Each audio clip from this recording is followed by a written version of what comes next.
Inini ndinonzi Vignes Katenge. Ndinobva kuDaruweni kutotita kwachifu Lotito. Muzukuru wachifu Lotito. Ini ndinoita zvechivanhu chekutanga. Chekutanga ndoita zvechivanhu, ndiri mufembi webute. Mukuriona here? Zviri zveKirisimasi izvi zvamuri kutaura izvi hatizvizive izvi. Ini ndinokoshesa chitendero changu ichi chebute ichi. Ndochandinokoshesa. ZveKirisimasi izvi ndinozongopemberawo nekuda kwokuti ndikazvara mwana musi wa25 December 2006 anonzi Vamwe Katenge.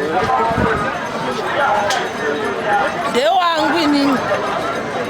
Saka ndopa ndozongoziva kuti kune inonzi 25 December. Ari kutotena 16 years musi wa25 December.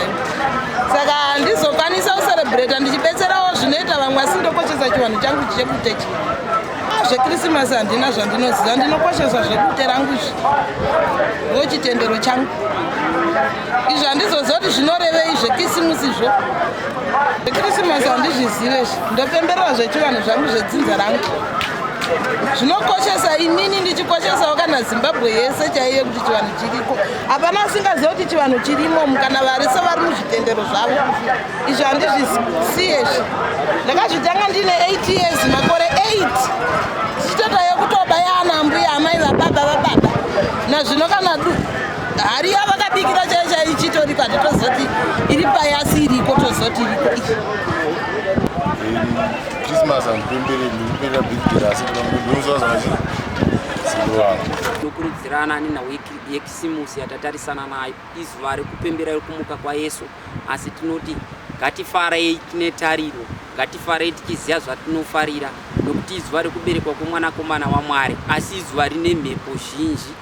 Kune vakakutarisira gomba, pazuva raunofara ndozuva raunodonhedzwa ripi iroro. Saka zvose izvozvo tozviti ngatisizvise mumaoko aMwari kuti tirangarirwe nengirozi kuti pane hondo yakatarisana nesu. Pakufara zuva rekufara roga, vamwe munosangana netsaona yenjodzi yeaccident, watemwa nebhodhoro, wachekwa nebanga. Wose izvozvo zvinowanika mukati mekufara.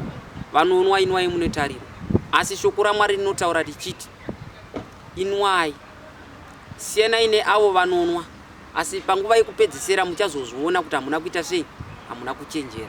Saka ndinoti neiwayo akawanda muruoko rwaMwari, nemuzita raJesu Kristu nditi haleluya.